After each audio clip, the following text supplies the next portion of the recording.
Bueno, vamos a Gracias. una de las preguntas que teníamos pendiente, que es, ¿qué quiso decir Lacan cuando afirmó que los campos de concentración eran un adelanto de lo que iba a venir? Qué frase, ¿no? Qué frase, ¿no? Sí, a mí miedito. siempre me llamó la atención esa frase y no entendí, me costaba entender qué quería decir. Es una frase que también está en el texto ese de la proposición del 9 de octubre de 1967, que es interesante. Foucault me ayudó a entenderla, por eso lo traía además. Es interesante pensar, año 67 en Francia, post Segunda Guerra Mundial, hacía 20 años que había terminado la Segunda Guerra, los campos de concentración, toda la cuestión, donde parecía una cuestión superada, el mundo se dividía en dos, el primer mundo se dividía en dos, ¿no? Europa, Estados Unidos, Rusia, el capitalismo que veía que hacían negocios, ganaban plata, vivían todos bien aparentemente, y la gente de izquierda que pensaba que se iba a venir la revolución liberadora y que se iba a repartir mejor el dinero y que la gente iba a vivir. O sea, parecía haber visiones optimistas de los dos lados, en todo caso críticas para con el otro lado, pero con la ilusión de que del lado de ellos había una solución posible. Bueno, que en ese contexto, previo a mayo del 68 estamos hablando, que en ese contexto Lacan diga los campos de concentración, que la frase en realidad completa es que los campos de concentración son un adelanto de lo que va a venir como efecto del reordenamiento de las agrupaciones sociales por la ciencia y los mercados comunes. Ah, correcto. Entonces, en ese contexto dice eso y vos decís, ¿cómo? O enloqueció o es muy agudo. Una de dos. O puede ser las dos cosas. Sí, yo me parecía que ahí había algo interesante, pero nunca entendía bien por qué los campos de concentración, que van a volver a matar a los judíos. Bueno, por ahí no es tan así necesariamente. Pero ¿qué quiere decir? Una, ubica que el desarrollo de la ciencia y los mercados comunes van a reconfigurar las relaciones sociales. Los mercados comunes, que si en aquel momento ya estaban funcionando, no tenían la dimensión que tienen hoy, de la globalización en todos lados. Por supuesto que hablamos del mundo que parecía tan lindo en el primer mundo, porque en Latinoamérica, en el África y en el sudeste asiático nunca hubo visiones demasiado bellas para el futuro, digamos, ¿no? Algo de lo que ahora está llegando allá, acá ya se lo vino sufriendo hace rato. Entonces, teniendo esta incógnita, un día encuentro un seminario de Foucault que se llama Nacimiento de la Biopolítica,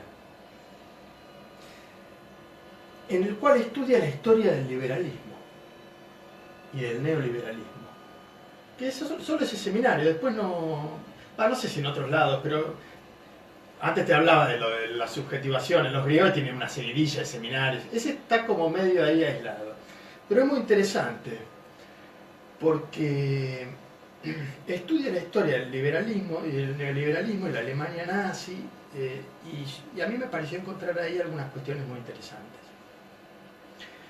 Una cosa es la diferencia entre el liberalismo de Adam Smith y el neoliberalismo. Adam Smith es el padre del liberalismo, digamos. Escribió un libro que se llama La riqueza de las naciones, donde plantea la cuestión. Ahora, el planteo que hacía Adam Smith era el siguiente. Él decía, tenemos que dar lugar a la libertad de mercado. ¿Por qué? Porque la libertad de mercado es lo que le va a poner un límite al abuso del Estado. Entonces, para que los estados no se vuelvan totalitarios, hay que dejar que el mercado opere para que contrabalancee lo que podría ser el autoritarismo estatal. Ese es el planteo de Adam Smith, comprensible. Después se verá cómo, hasta dónde, etc. Llega el nazismo y después de la Segunda Guerra empieza a hacerse más fuerte la cuestión del neoliberalismo. Y una de las cuestiones que planteaban los liberales devenidos en neoliberales era: ¿ven lo que pasó con el nazismo? Nosotros teníamos razón. Si dejamos que el Estado se fortalezca, se convierte en una masacre. Hay que liberar los mercados.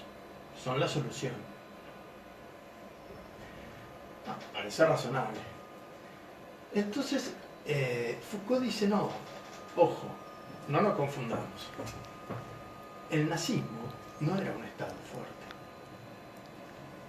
¿Cómo? No, dice, el nazismo no era un Estado fuerte. Porque los nazis lo que le hicieron fue, primero al Estado sacarle la personería jurídica, eso en la ley, con lo cual la personería jurídica es lo que le da al Estado la razón de ser, de por sí. No es representante de nada, existe porque tiene que existir, punto. Y dice, los nazis le sacaron la personería jurídica al Estado. Y lo que hicieron fue someter el Estado a la lógica del Partido Nacional Socialista. Y el Führer era el jefe del partido, y por lo tanto era jefe del Estado. Claro. Entonces lo que dice Foucault es, no, el Estado no era fuerte, el Estado era débil, y estaba destruido. Se lo subordinó a la lógica del partido, y entonces se convirtió en una dictadura atroz. Porque en realidad en la democracia y el Estado están los tres poderes, que se supone que si funcionan. Justamente la idea de los tres poderes es que se contrabalanceen. Como no van a tirar todos para el mismo lado y van a tener conflictos de intereses, van a lograr cierto equilibrio, digamos. Si partimos de la base de que siempre hay grietas, siempre hay dificultades y un equilibrio estable es imposible de alcanzar. Entonces, la crítica que hace Foucault, ahí cuando dice, no, el Estado no era fuerte en el nazismo, desarma el planteo neoliberal, es decir, vieron, los nazis nos dan la razón, hay que liberar el mercado. Claro, porque parten de una premisa que no es correcta. Claro, entonces ahí fue donde yo empecé a pensar la cuestión de qué tienen en común el neoliberalismo y el nazismo. Y entonces sí se me ocurrió la cuestión de, claro, lo que tienen en común y el neoliberalismo subordina al Estado a la lógica del mercado. Claro. Lo que hace el neoliberalismo, que lo hace la Escuela de Chicago, fundamentalmente es la que arma toda la cuestión teórica y además lo impulsa.